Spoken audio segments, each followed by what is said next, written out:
ত্রয়োদশ জাতীয় সংসদ নির্বাচন ও গণভোট 2026। এবার প্রত্যেক ভোটারগণ তাদের পছন্দের প্রার্থী অথবা যাকে যোগ্য প্রার্থী মনে করবেন তাকে নিশ্চয়ই ভোট দিবেন। এবার রেগুলার ভোটের পাশাপাশি আরও একটি ভোট দেবেন, তা হচ্ছে হ্যাঁ অথবা না। আমি একজন রাজনীতি সচেতন ও সংস্কৃতি কর্মী হিসাবে বলতে চাই, আমি অবশ্যই হ্যাঁ ভোট দেব। এছাড়াও আমাদের দলের সকল সদস্য, আমার পরিবার, আমার সকল আত্মীয় স্বজন হ্যাঁ ভোট দিবেন। সুতরাং আমি মনে করি দেশপ্রেমী প্রতিটি নাগরিকের হ্যাঁ ভোটের উৎসবে এগিয়ে আসা উচিত।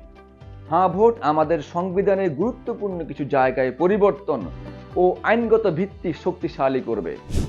আপনার একটি হ্যাঁ ভোট আমাদের প্রিয় বাংলাদেশকে যেমন বাকশালী বা ফ্যাসিবাদী সরকার হয়ে ওঠা থেকে বিরত রাখবে, ঠিক তেমনি পৃথিবীর মানচিত্রে একটি শক্তিশালী দেশ হিসাবে মাথা উঁচু করে দাঁড়াবে।